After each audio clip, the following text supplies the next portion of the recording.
Hello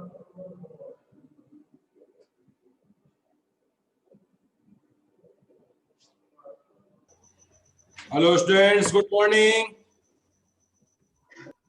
sir. और कैसे बेटा आप लोग? सर सही है, आपकी कृपा सर। अच्छा, मेरी कृपा सही है आप? Yes sir. अच्छी बात है, सही रहना ही जरूरी है बेटा। और यस सर। हाँ, तो अभी केवल 18 पार्टिसिपेंट्स, 19 संख्या बढ़ रही है धीरे धीरे। अभी टाइम हो गया है और सब बच्चे धीरे धीरे जुड़ रहे हैं इसमें। तो इसमें क्या है कि कुछ जो प्रॉब्लम हमारे मेंस्ट्रुएशन में मैक्सिमम बच्चों की प्रॉब्लम दिख रही थी मुझे, जो है कि ये 13.5 में दिक्कतें आ रही हैं। तो मैं आज 13.5 का पूरा रिवाइज करा देता हूं। और मेंस्ट्रुएशन से संबंधित किसी को व्हाट्सएप पे भेज दीजिए। आज फुल डे में जो है उनको जो है वो क्वेश्चन सॉल्व कर करके भेजता रहूंगा। तो इसलिए जो है उसको घबराने की जरूरत नहीं है। आप मेन जो है तैयारी अच्छी करें। मेंस्ट्रुएशन में खास बात यह है कि उसकी आइडेंटिटीज तो पहले आपको कंफर्म होनी चाहिए। अगर किसी भी वॉल्यूम की, सरफेस एरिया की, कर्व सरफेस एरिया की, टोटल एरिया, वॉल्यूम, अगर आपने आइडेंटिटी में कोई मिस्टेक की तो आपका कभी भी सही नहीं हो सकता। तो सबसे पहले जो है मैंने लिखवा रखा है आइडेंटिटीज जो है, चाहे स्फीयर हो, चाहे हेमिस्फीयर हो, चाहे क्यूब हो, क्यूबाइड हो, कोन हो, सबका आइडेंटिटी आपको पता होना चाहिए। तो ये जो है आप स्पेशली जो है, मैं एक बार फिर से मैं रिक्वेस्ट कर रहा हूँ कि आप सभी लोग आइडेंटिटीज को अच्छे से तैयार रखें। आइडेंटिटी कोई भी हो आपके टीम पर होनी चाहिए, तब जाकर के कुछ आप जो है अपना आईक्यू यूज कर सकते हैं, अपना दिमाग आप उसमें लगा सकते हैं। तो आज फिर से चर्चा करेंगे रिवीजन में 13.5 की। और इस मेंस्ट्रुएशन से कोई भी प्रॉब्लम होगी तो वो आप मुझे जो है भेज देंगे। मैं पर्सनली, क्योंकि एक की प्रॉब्लम को मैं सबसे डिस्कस करता हूँ, सब लोग बैठे रहते हैं, तो जरूरी नहीं कि सबको नहीं आ रहा होगा। तो आप मुझे जिनका व्यक्तिगत समस्या होगा व्यक्तिगत मुझे भेज देंगे, उनको पर्सनली मैं उनको व्हाट्सएप पे उनको सेंड करके उनको समझा दूंगा और मुझसे क्वेरी भी अपनी पूछ सकते हैं, डिस्कस कर सकते हैं। तो चलिए स्टार्ट करते हैं। आज अपने इस 13.5 मेंस्ट्रुएशन की एक्सरसाइज है। और क्योंकि जो डिलीटेड सिलेबस है, अब हम थोड़ा सा, क्योंकि हम पूरा एक बार पढ़ चुके हैं और अब हम डिलीटेड चीजों को हम नहीं पढ़ेंगे। यानी जो चीज इस बार बोर्ड एग्जाम के लिए जो है डिलीट कर दी गई है उनको जो है हम नहीं करेंगे इस समय, उसमें अपना टाइम अब नहीं लगाएंगे। अब हमें वही पढ़ना है जो बोर्ड में एग्जाम में इस बार एग्जामिनेशन में आ रहा है, तो उनकी ही हम तैयारी करेंगे, ठीक है ना। तो इसका भी थोड़ा सा हम लोग इस बार ध्यान रखेंगे। कहीं बाई चांस मेरे से कोई अगर ऐसा क्वेश्चन आ जाए कि जो है सर ये बोर्ड में नहीं आ रहा है, तो आप मुझे बता देंगे। कई बार मेरे से भी हो जाता है कि जो है इस बार बोर्ड एग्जाम में नहीं आ रहा है और डिलीटेड सिलेबस में है और मैं यहाँ पे बता रहा हूँ, तो आप बता देंगे। किसी को अगर जानना होगा तो आप पर्सनली मुझसे जो है उसके बारे में पूछ लेंगे। तो पहला क्वेश्चन हम शुरू करते हैं क्वेश्चन नंबर 1 से। मैं ऑड नंबर पे चलता हूं पहले, उसके बाद कोई दिक्कत होगी तो फिर मैं उस क्वेश्चन को मैं फिर से दोबारा से करके दिखाऊंगा। तो आइए स्टार्ट करते हैं। सभी लोग एक बार बैठेंगे और इसमें ध्यान रखिए, जब आप क्वेश्चन करें तो आपके सामने जो है बुक जरूर होनी चाहिए, क्योंकि जब तक आप क्वेश्चन को देखोगे नहीं, जैसे मैं कह रहा हूं उस हिसाब से आप जो है उसके बारे में वैसे सोच नहीं पाओगे। तो ये जरूरी है कि सबसे पहला काम जो है आप अपने सामने बुक रखें। क्वेश्चन को 2 टाइम 3 टाइम जरूर पढ़ना चाहिए। कई बार होता है जल्दीबाजी के चक्कर में सीधे सीधे काम कर देते हैं, लेकिन वो चीज नहीं लिखते जो लास्ट में आंसर में पूछा गया होता है। तो ये मिस्टेक सबसे होती है, कॉमन मिस्टेक है, किसी से भी हो सकती है, चाहे मैं हूं चाहे आप हो। तो इसलिए जरूरी है कि क्वेश्चन को ठीक ढंग से पढ़ें और जब क्वेश्चन कंप्लीट हो जाते हैं एक बार आंसर को क्या पूछा गया है उसके अकॉर्डिंग ही अपना आंसर दें, ठीक है। जो रिक्वायरमेंट है उसकी डिमांड के अनुसार हम अपना काम करेंगे। तो पहला है, a copper wire is 3 mm in diameter. एक कॉपर वायर जो है डायमीटर जिसका जो है दिया गया है 3 mm है, is wound about a cylinder whose length is 12 cm। तो एक 12 सेंटीमीटर का एक हमारा सिलेंडर है जिस पर जो है हमें जो है वो लंबाई उसकी दिया गया, डायमीटर इसका 10 सेंटीमीटर दिया गया है।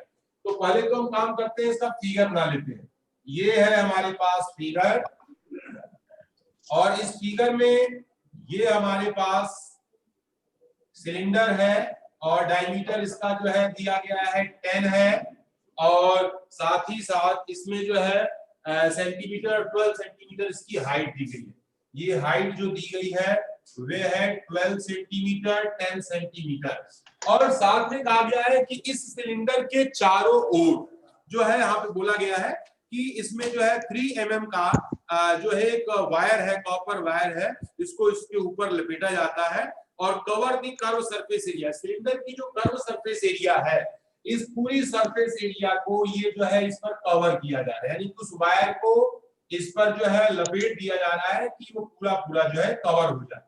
तो देखो बच्चों, एक चीज ध्यान देने वाली बात है कि वायर की जो मोटाई होगी, यानी कि ये 12 सेंटीमीटर वायर की विड्थ के अनुसार जो है हम इसे कवर करेंगे।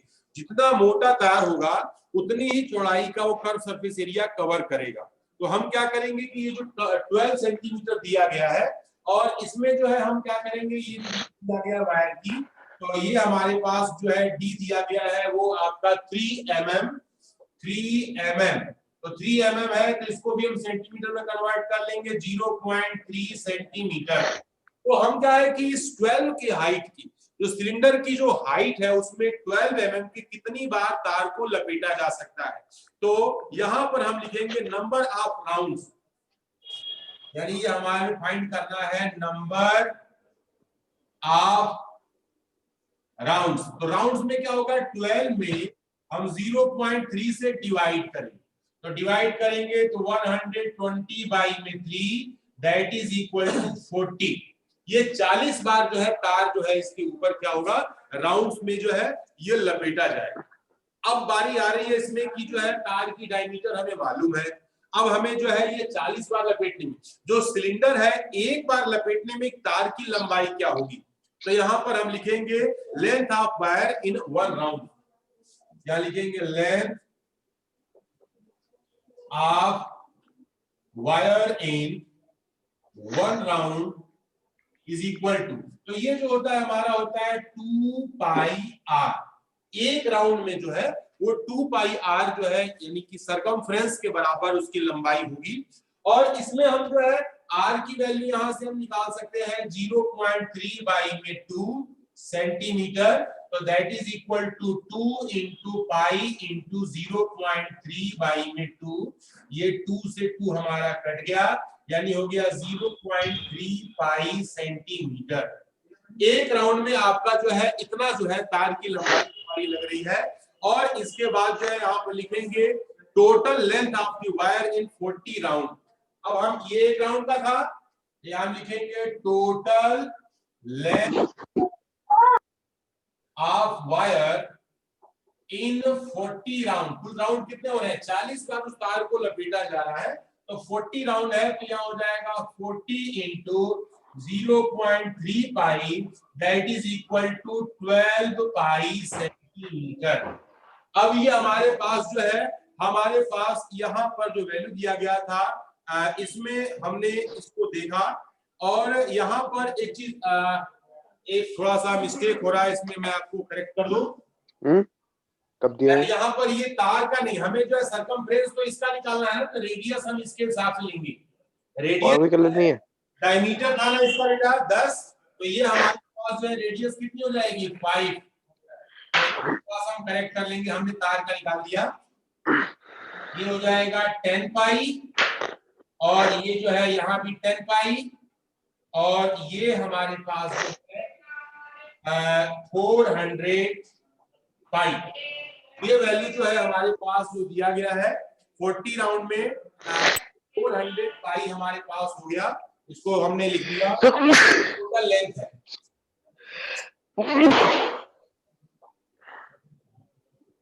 और एक चीज और बताऊं मैं बच्चों, तार जो होगा वायर होगा ना, वायर जो है वो भी शेप जो है क्या माना गया है, सिलेंडर माना गया। वायर का शेप भी क्या माना गया है, सिलेंडर माना गया है। तो हम जो है इसको थोड़ा सा हम और आगे करेंगे। इसमें क्या करेंगे कि जो है सिलेंडर की जो तार की लंबाई होगी वो सिलेंडर की और रेडियस जो है हमारा 0.3 बाई में 2, 0.3 बाई में 2 हमें निकालना है। तो हमें जो है उसका वॉल्यूम फाइंड करना है, तो वॉल्यूम को कैसे फाइंड करेंगे उसको देखेंगे। देखिए volume of wire equal to pi R square H. पास जो है पाई यहाँ पर दिया गया है, आर की वैल्यू हमारे पास जो है हमने निकाल रखी है 0.3 टू 0.2 इंटू और यहाँ पर है 400 पाई बाई में यहाँ पर। तो ये जो है इसका वॉल्यूम। अब इसमें क्या करना है, थोड़ा सा हमें भी जो है ध्यान देने की जरूरत है कि हम इसे थोड़ा और हम सही करेंगे। और इसमें हमने जो है जो वायर का जो दिया गया है इसका हम वॉल्यूम को पहले फाइंड करें। वायर को वॉल्यूम यानी कि पाई की वैल्यू जो है 22 बाई में 7 22 बाई रख करके इसे मल्टीप्लाई करेंगे, जो वैल्यू आएगी वो वैल्यू क्या होगी, इसके वायर की होगी। लास्ट में लेकिन पूछा गया है फाइंड द लेंथ, लंबाई तो हमारी ये हो गई, यानी लेंथ क्वेश्चन के अनुसार length equal to 400 into 22 by में 7 8800 बाई में 7 सेंटीमीटर। एक पहला आंसर, ये जो आंसर है हमारे पास ये जो है फर्स्ट आंसर है। और दूसरा जो पूछा गया है इसमें density of the copper wire यहाँ लिखा गया है कि 1 सेंटीमीटर क्यूब का। तो यहाँ पर इसको जो हम सॉल्व करेंगे और वॉल्यूम हमारे पास जो दिया गया है ये 22 बाई में 7 इंटू ये हमारे 0.09 बाई में 4 इंटू ये 8800 अपॉन 7। इसको जब हम सॉल्व कर रहे हैं तो आप मल्टीप्लाई इसमें करना ही पड़ेगा, कोई इसका ऑप्शन नहीं है। तो जो है हमारे पास जो है वॉल्यूम हो जाएगा इसकी वैल्यू 88.898 सेंटीमीटर क्यूब, ये हमारा जो है वॉल्यूम। तो 898 सेंटीमीटर हमारा क्यूब वॉल्यूम दिया गया है। तो हमें निकालना है मास यानी कि डेंसिटी। तो वॉल्यूम में हम क्या करेंगे 8 में और साथ में जो क्वेश्चन में दिखा गया है 8.88 और यहाँ पर ग्राम। तो इसको जब हम सॉल्व करेंगे तो टोटल वैल्यू हमारे पास 789.41 ये जो है ग्राम। इस क्वेश्चन में कोई डाउट है, कोई चीज पूछने की है तो आप पूछ सकते हैं।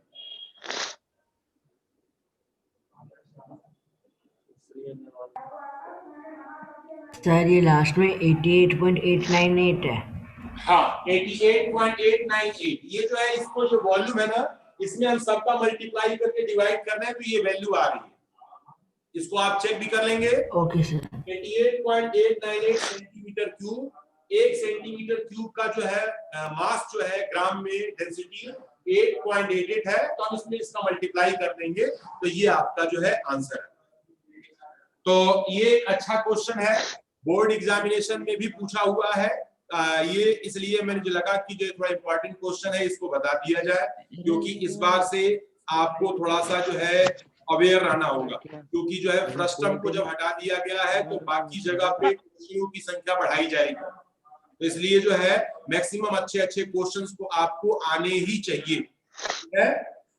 तो अगला हम बात करते हैं इसमें नेक्स्ट जो क्वेश्चन है क्वेश्चन नंबर हमारा 3। सेकेंड और थर्ड छोड़ दिया, सेकेंड में किसी को प्रॉब्लम होगी तो बोल देगा मुझे। मैं अब थर्ड पे क्लास में थर्ड वाले की चर्चा किया था, तो समस्या हुई कि नहीं एक बार फिर से समझा दीजिए। तो मैं दोबारा थर्ड नंबर फिर से मैं दोबारा से आप पहुंची तो नहीं है बता रहा हूं, उसको देखें।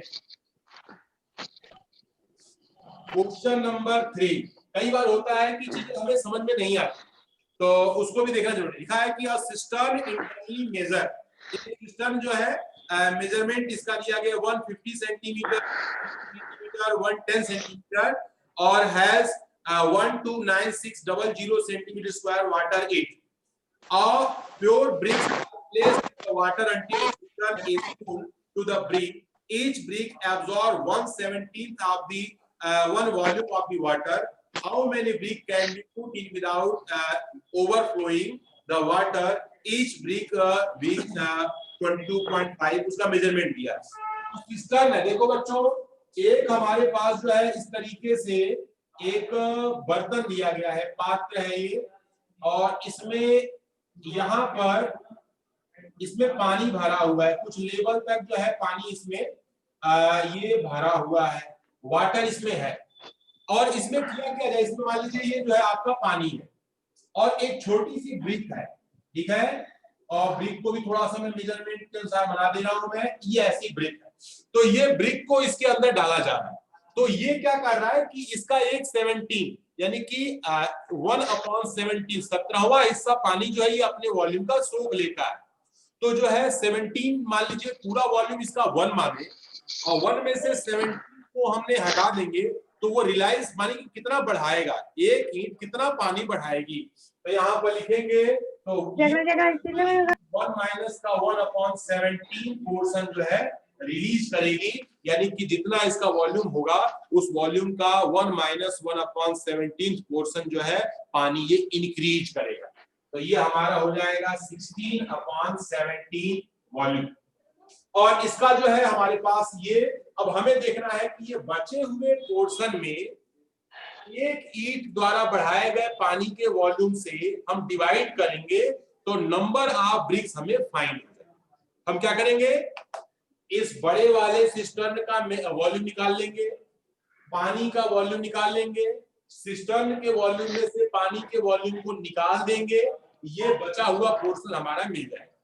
इसमें जो है एक ईंट द्वारा बढ़ाए गए पानी के वॉल्यूम से डिवाइड करेंगे, नंबर ऑफ ब्रिक्स हमें क्या होंगे, फाइंड हो जाएंगे। इसको मैं सॉल्व कर रहा हूँ, इसको एक बार आप लोग देखें, क्योंकि मैंने 1/17 मैं सेटिस्फाई नहीं हो पाया कि मैं आपको समझा पाया हूँ ठीक से, दोबारा मैं इसे बताऊं। तो इस सिस्टम का जो वॉल्यूम है वो दिया गया है 150 सेंटीमीटर इंटू दूसरा है 120 और तीसरा है 110। तो ये जो वैल्यू हमारी आ रही है, इसका वॉल्यूम था 198.12340। इतना जो है आपका क्या है, ये सेंटीमीटर क्यूब। और वॉल्यूम ऑफ वाटर, हाँ बोलो बेटा।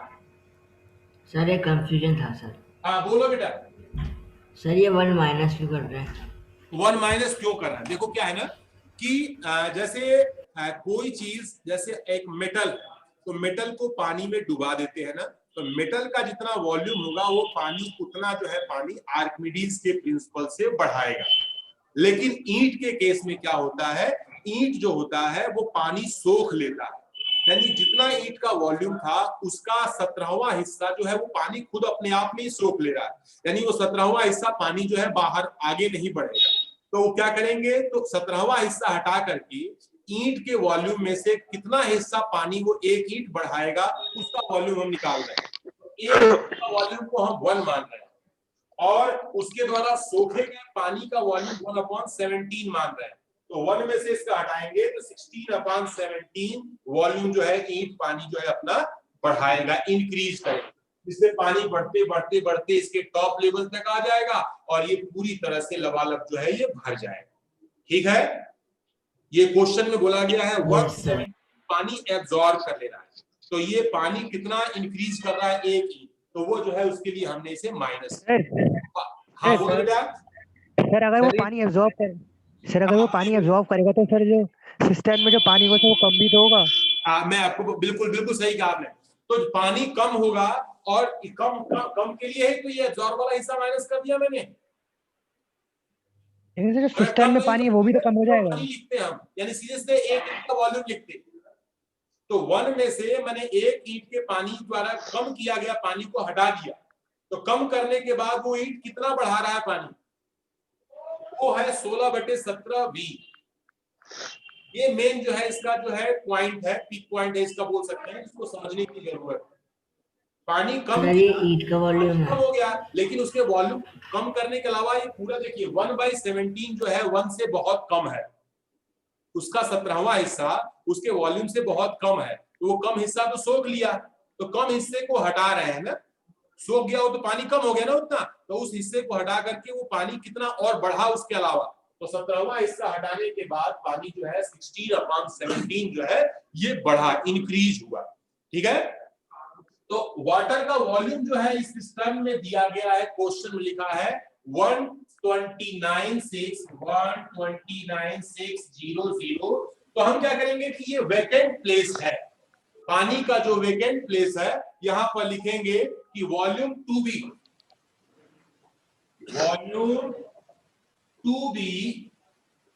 filled by brick। तो ये क्या करेंगे, इस वाले में से इसको माइनस कर देंगे 19840, और यहां पर जो है यहां हमारे पास 129,600, इसको हमने जो है माइनस किया 0,040, यहां पर हमारे पास 1850, इतना सेंटीमीटर ये जो है वॉल्यूम हमें क्या करना है, ईंट द्वारा कवर करना है। अब हम क्या करेंगे, वॉल्यूम ऑफ ब्रिक, एक ईंट का वॉल्यूम भी हम निकाल लेंगे।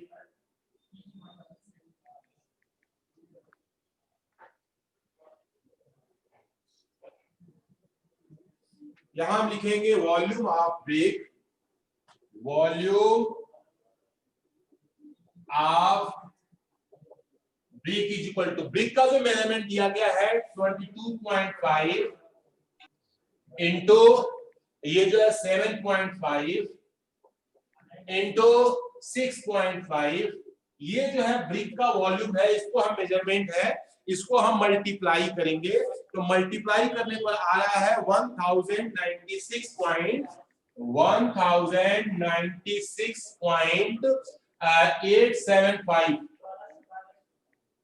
अब ये जो है हमारे पास सेंटीमीटर क्यूब। अब इसमें बोला गया है कि आपको ये बताना है कि कितनी क्या होगी, number of brick, number of brick equal to, तो इस वॉल्यूम में एक ईंट के वॉल्यूम से हम डिवाइड करेंगे 1850400 में एक ईंट का वॉल्यूम था 1096.875, इसको हम सही करेंगे, हटा देते हैं 400, अब यहाँ पे 30 और बढ़ा देंगे, नीचे भी हमारा डेसिमल हट जाएगा, और इसको हम इसमें से डिवाइड करते हैं, तो डिवाइड करने पर हमारे पास आ रहा है 1792.41। अब ये क्या है कि ये नंबर है ब्रिक की संख्या जो है हमें होल नंबर में लेनी है, यानी कि ये जो है एक्स्ट्रा आ रहा है 41, तो 41 को जो है यहाँ पे 41 है तो इसको हटा देंगे, हम क्या लिखेंगे, नंबर ऑफ ब्रिक जो है डेसिमल में नहीं होंगे, दैट इज इक्वल टू 1792, वो ब्रिक की संख्या होगी। इसमें कोई कंफ्यूजन है, एक बात और देख लीजिए, कैलकुलेशन है, गुणा भाग करना है। हाँ बोलिए बेटा। 16/17 तो माइनस ही नहीं किया हमने। सर इसका जो ब्रिक ऑब्जर्व कर रहा था वाटर से, वो तो हमने माइनस ही नहीं किया। एक सेकंड, अरे यहाँ छूट गया बेटा क्या इसमें? हाँ तो छूट गया। हाँ तो एक मिनट, थोड़ा सा जो है यहाँ पर मिस्टेक हो रहा है, यहाँ पर आपको इसमें जो है ये 16/17 छूट रहा है, और ये जो है हमारे पास यहाँ हो जाएगा 17/60। तो अब आपका जो है, मैं ये वाला काम मैंने ध्यान लिखना भूल गया इसमें, कि जो इसका हिस्सा था एक ईंट का बढ़ाया, उसके वॉल्यूम को हमने जो है यहाँ पर इस तरीके से मैनेज किया। मेरे पास जो है कैलकुलेशन किया हुआ था, इसलिए आंसर तो सही है, हमने ये नंबर छोड़ दिया इसमें, ठीक है।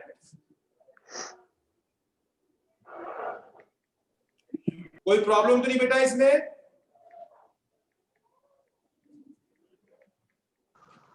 चलिए बता दो दोबारा से, बिल्कुल एक बात समझिए ध्यान से, अच्छे से, पहले इसका वर्किंग प्रोसीजर समझिए, फिगर में समझिए। ये इसका ये पूरा सिस्टम है, इसका मेजरमेंट दिया गया है पूरे का, तो ये जो है इसका वॉल्यूम हमने निकाल दिया, यानी कि कोई भी चीज 3 बार मल्टीपल में दिया गया, इसका मतलब ये है कि पहला वाला उसका L है, दूसरा उसका B है, और तीसरा उसकी हाइट है H है, LBH। तो वॉल्यूम निकालना है तो तीनों का मल्टीप्लाई करना है, तो L × B × H से इसका वॉल्यूम निकलेगा। इस सिस्टर्न में पानी का वॉल्यूम भी दिया गया है, इतना जो है पानी इसमें रखा हुआ है, ये है सेंटीमीटर क्यूब में। तो सिस्टर्न के वॉल्यूम में पानी के अलावा यानी कि खाली जगह कितनी है जिसे हमें ईंट द्वारा भरना है, तो उस खाली जगह को हमें फाइंड करने के लिए सिस्टर्न के वॉल्यूम में से पानी के वॉल्यूम को यहाँ पर हमें माइनस करना होगा। तो जब हम इसे माइनस करेंगे तो ये वॉल्यूम मिलेगा, ये वो वॉल्यूम है जिसे हमें ईंट के द्वारा हमें इस पानी को ऊपर तक अप टू द ब्रिम हमें ले करके आना है। तो हम क्या करेंगे, एक ब्रिक का वॉल्यूम निकाल लिया, इसमें हमने जो है 17 का क्यों मल्टीप्लाई किया, रीजन आपके सामने है क्योंकि उतना पानी वो सोख ले रहा है। तो नहीं मुझे दिमाग खराब बस क्या हो गया बेटा? नहीं कुछ।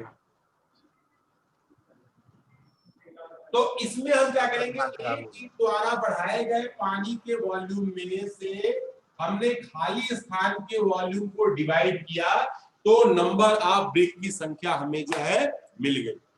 नंबर्स जो है आपको चेंज हो सकते हैं एग्जामिनेशन में, कोई जरूरी नहीं है यही नंबर मिलेंगे, लेकिन काम जो है बिल्कुल यही रहेगा। अगर इस तरह से पूछा जाता है तो आप जो है उसके अकॉर्डिंग जो है अपना काम इसमें करेंगे। अगला हमारे पास जो है नेक्स्ट क्वेश्चन है, हमारे पास क्वेश्चन नंबर 4 है। 4 को भी फिर से मैं बता रहा हूं, 4 को एक बार देखिए, इसमें कहा गया है क्वेश्चन नंबर मैंने बता रखा है, फिर भी दोबारा से एक बार रिवाइज कर दे रहा हूं। लिखा है कि in a fortnight of the given month there was a rainfall of 10 centimetre in river. किसी रिवर वैली, किसी रिवर वैली में जो है 10 सेंटीमीटर बारिश हुई। If the area of the valley is 97,280 kilometre square, so that the total rainfall was approximately equivalent to additional of normal water of 3 river, each of length दिया गया है 1072 long, 75 feet और 3 metre deep. तो इसमें ये बताना है कि हमें ये रिवर वैली में जो बारिश का पानी बारिश हुई है, वो पानी जो मेजरमेंट दिया गया है उस नदी के पानी के वॉल्यूम के बराबर होगा अथवा नहीं होगा। इसमें दो काम करेंगे, पहले तो हम ये निकालेंगे कि रिवर वैली में कितनी बारिश हुई, उसके बाद एक नदी का वॉल्यूम निकालेंगे, उसमें 3 का मल्टीप्लाई करेंगे क्योंकि वो 3 रिवर्स है। अच्छा, इसमें क्या होता है कि वॉल्यूम का फॉर्मूला होता है area of base into height. Area of base इसमें दिया गया है 97,280 किलोमीटर स्क्वायर। अब ये हमारे पास थोड़ा सा ये भी ध्यान देना है कि ये सारे हमारे पास मेजरमेंट जो है एक यूनिट में होने चाहिए ताकि हम इसे मल्टीप्लाई डिवाइड हम कर सके। तो आपको मैं बता दूं कि 1 किलोमीटर में 1000 मीटर होते हैं, 1 किलोमीटर में 1000 मीटर होते हैं, तो किलोमीटर स्क्वायर है 1000 इंटू 1000 का हमें मल्टीप्लाई करना होगा। तो पहला काम हमें यही करना है कि इसमें हम अगला क्वेश्चन इसलिए मैंने, क्योंकि अगला क्वेश्चन फर्स्ट टर्म का है, क्योंकि इस बार डिलीटेड सिलेबस फर्स्ट टर्म का है, इसलिए मैं जो है 4 नंबर बता रहा हूं। ये हमारे पास जो है क्वेश्चन नंबर 4 है, volume area of river valley. Area of river valley, तो ये जो है आपका लिखा है इसमें 97,280 किलोमीटर स्क्वायर। यहां बच्चों ध्यान देने की जरूरत है, किलोमीटर स्क्वायर को थोड़ा सा, क्योंकि आपके पास भी कई बार जब क्वेश्चन आते हैं ना तो उसमें ये थोड़ा बहुत ध्यान देने की जरूरत है। यहां पर हम इसको सही करेंगे, देखिए 97280। अब किलोमीटर में कितना होता है, इंटू 1000 मीटर इंटू 1000 मीटर, तभी ये किलोमीटर 2 बार है। ये हमारे पास 97280।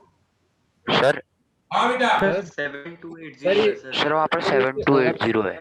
हाँ बेटा, वॉल्यूम सर एरिया 7280 है। एरिया इसकी रिवर वैली की यस सर 7280, 97280 सही तो है बेटा? सर बुक में सर 7280 सर लिखा है। 7280 है खाली, 9 नहीं है। 72 लिखा हुआ है। यस सर, सर Yes, खाली sir. 7280। अच्छा तो चलिए मैं 9 हटा दीजिए इसमें से, नहीं है तो, क्योंकि हमारे पास जो पीडीएफ है उस पीडीएफ में तो यहाँ 9 लिखा हुआ है, लेकिन कोई दिक्कत नहीं, जो क्वेश्चन में आपके लिखा गया हम उसके अकॉर्डिंग ही इसे हम चेक करेंगे, ठीक है। अब हमारे पास ये हो गया मीटर स्क्वायर, और इसमें जो है हाइट, यानी कि हाइट जो दी गई है, तो ये हाइट हमारे पास जो है 10 सेंटीमीटर है, 10 सेंटीमीटर। तो सेंटीमीटर को भी हम क्या करेंगे, मीटर में कन्वर्ट करेंगे, कन्वर्ट इट इनटू मीटर। तो हमें इसे मीटर में कन्वर्ट करने के लिए 1 मीटर में 100 सेंटीमीटर होते हैं, 100 से डिवाइड करना होगा 0.1 मीटर। अब हम क्या करेंगे, volume of water in river valley, तो नदी घाटी में हमें जो है पानी का वॉल्यूम निकालना है। यहां देखिए, वॉल्यूम ऑफ वाटर इन मुझे तो हाँ है। रिवर हाँ वैली इज इक्वल टू यार एरिया ऑफ दिखा रहा है यार, तो बेस इनटू हाइट। 225 तो MB खा एरिया लिया आपके पास है 7 to 8 और 6 एक मिनी घूम रहा है। इनटू यहाँ पर हमारे पास 0.1 दैट इज इक्वल टू 8.0 कम हो जाएगा, 7 to 8 1 2 3 4 5 इतना जो है मीटर क्यूब, ये तो पहला इसका पानी का वॉल्यूम। अब क्या करेंगे, हाँ बोलो बेटा। सर 70 है सर, 70 है सर, पहले सर वाले। ये 60 आएंगे सर, जो आपने काटा एक। नहीं समझा मैं, क्या कह रहे हैं आप? सर वो So- सर जो आपने 0 काटे ना सर, उसमें 1 0 और होगा। Yes sir. सर क्योंकि सर वो 7280 था ना, तो अगर 1 0 कट गया तो सर 6 0 बचेंगे ना। अच्छा, एक सेकेंड, 1 2 3 4 5 6 7, सॉरी 1 0 आपका इसमें जो है मैंने कम लिखा था, और यहाँ पर 1 0 और हो जाए, ठीक है। अब इसके बाद volume of water in river,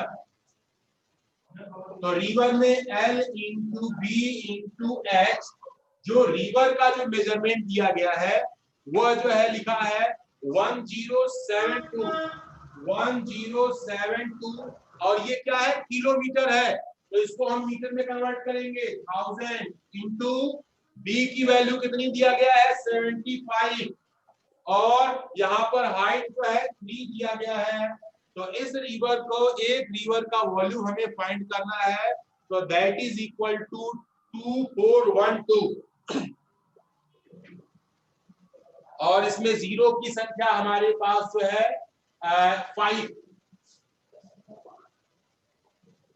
एक बार चेक कर लीजिएगा इसको भी, ये जो है हमारा मीटर क्यूब हो गया।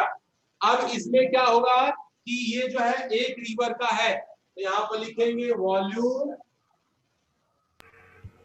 ऑफ वाटर इन 3 रिवर,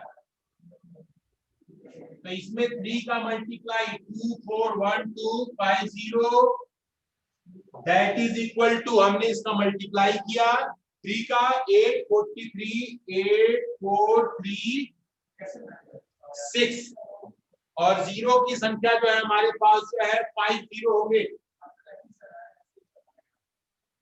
इतना जो है मीटर क्यूब।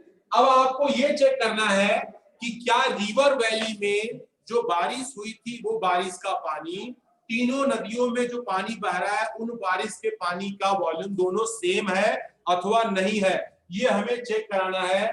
तो आप यहाँ देख रहे हैं कि जो है वाटर रिवर वैली का पानी है, बोलो बेटा। हाँ बोलिए। यस, यहाँ पे 7 आएगा, 7 किसमें बेटा? तो 7 आएगा सर जब मल्टीप्लाई करके सर 3 into 2 4 1 8 के बदले में 7, इसमें यस सर ये 7 होगा, 7 आएगा। यस सर, यस सर, यहाँ पर बेटा यस सर, यस सर, चलो कोई बात नहीं। अब आप देखिए इन दोनों में क्या ये अप्रॉक्स एक दूसरे के इक्वल है। ये जो है आपका पानी आपका रिवर वैली में है और ये जो है तीनों नदियों में पानी मिला करके है। इन्हीं दोनों को चेक करना है कि क्या ये जो वॉल्यूम हमारा है, क्योंकि नदियों में पानी जो है पहले से भी होगा और बारिश हुई तो बारिश में जो है पानी वैली से रिवर में ट्रांसफर हुआ। तो हम एक बार चेक कर लें कि ये जो है 728 और ऐसे 60 और ये जो है अप्रॉक्स 7436 और यहाँ पर 50। सर मेरा 7236 आ रहा है सर, 7436 इस वाले में 72 यस सर, हाँ 7236 7236 हाँ सर। सर, इससे ऊपर कोई बात लिखा है नहीं। आपने। 72 मल्टीप्लाई बेटा जो है 7236। अब यहाँ पर देख रहे हैं कि यहाँ पर डिजिट की संख्या 1 2 3 4 5 6 7 8 9 1 2 3 4 5 6 7 8 9। अब यहाँ पर आप देखिए अप्रॉक्स लगभग जो है ये संख्या एग्जैक्ट तो नहीं है, लेकिन जो है हम इक्विवेलेंट लगभग हम कह सकते हैं। ठीक है बेटा, तो इसको एक बार जो है आप जब देखेंगे ना तो यही काम, मतलब मेन हमारा कहने का तात्पर्य ये है कि रिवर वैली में एरिया बेस दिया गया है और बारिश जो हुई है वो हाइट में दिया गया है। एरिया बेस इनटू हाइट से रिवर वैली में पानी के वॉल्यूम को निकालना। एक नदी में लेंथ ब्रेथ हाइट, इसमें लेंथ भी जो है आपका किलोमीटर दिया उसको मीटर में कन्वर्ट करेंगे। एक वैली एक नदी का पानी के वॉल्यूम निकाल लिया, उसमें जो है हम 3 का मल्टीप्लाई कर दिए। अब जो है तीनों नदियों में पानी का वॉल्यूम हमने निकाल लिया। लास्ट में ये पूछा गया है कि so that the total rainfall was approximately equivalent to the additional to the normal water of 3 river each this measurement। तो आप देख रहे हैं कि लगभग नदियों में पानी और बारिश का पानी थोड़ा सा बराबर है। थोड़ा सा यहाँ पर आप देख रहे हैं कि यहाँ 80 है, यहाँ पे 36 है। तो क्योंकि नदी है तो नदी पूरी तरह से सूखी नहीं होगी, रिवर वैली है, कुछ पानी नदी में पहले से होगा, तो इसलिए जो है यहाँ पर वैली या रास्ते में पूरा पानी नहीं आया, नदी में आगे बढ़ रहा फ्लो में, तो लगभग अप्रोक्सीमेटली हम कह सकते हैं या एक तरीके से देखें, हालांकि ये मेजरमेंट तो ये भी अमाउंट बहुत ज्यादा है। तो आपको जो है यहाँ पर केवल दिखाना है कि ये जो पानी रिवर वैली से निकला, तो रिवर वैली से एकदम बिल्कुल एग्जैक्ट सारा का सारा पानी नदी में तो नहीं आएगा, रिवर वैली में भी कुछ एब्जॉर्ब होगा, रिवर वैली में भी पानी कुछ अंडरग्राउंड चला जाएगा और जो बाकी जो है बचा हुआ पानी है वो जो है नदियों में ट्रांसफर होता जाएगा। नदियों में भी जो है पूरा पानी जो है सीधे जो है वो जाकर के सी में नहीं मिल जाता, नदियों से भी पानी अंडरग्राउंड जाता है रिस्क करके, और उसके बाद वो पानी आगे बढ़, जितनी लेंथ बढ़ती जाएगी वो पानी जो है कंज्यूम होता जाएगा, खत्म होता जाएगा और लास्ट में जो है जाकर के समुद्र में नदियों का पानी जाके मिल जाता है। तो ये थोड़ा सा जो है इस तरीके से क्वेश्चन जो है प्रैक्टिकली थे, तो इसको मैंने जो है बताया। और अभी लगभग टाइम भी हो गया है और आगे के जो क्वेश्चन थे वो फ्रस्टम से रिलेटेड थे, क्योंकि फ्रस्टम जो है आपका हट गया है। अगर आपके मेंसुरेशन में किसी भी तरह की कोई भी प्रॉब्लम है तो आप जो है उस क्वेश्चन की इमेज खींच करके मुझे आप व्हाट्सएप कर देंगे, मैं आपके सर कॉल करके मैं आपको भेज दूंगा। ठीक है बेटा? सर जी, हाँ बोलो sir. Sir ji frustum of cone में सर जी 2 रेडियस देना जरूरी होता है ना? हाँ, फ्रस्टम ऑफ कोन जो होता है एक्चुअल में क्या होता है कि कोन जो होता है, कोन बिल्कुल नीचे से तो राउंड शेप में होता है और ऊपर बढ़ते बढ़ते बिल्कुल पॉइंटेड हो जाता है, एक नोक पर जाकर के मिल जाता है। लेकिन फ्रस्टम की दिक्कत यह है कि उसी कोन को बीच से वो कट कर दिया जाता है, तो काट करके जो ऊपर का टॉप का जो कोन है उस कोन को हटा देते हैं, तो एक बकेट जैसा शेप हमें नीचे की ओर मिलता है, उसी को फ्रस्टम बोलते हैं। तो जो कोन, बड़े वाले कोन का जो रेडियस था वो रेडियस 1 रेडियस, और जहां से कट किया गया है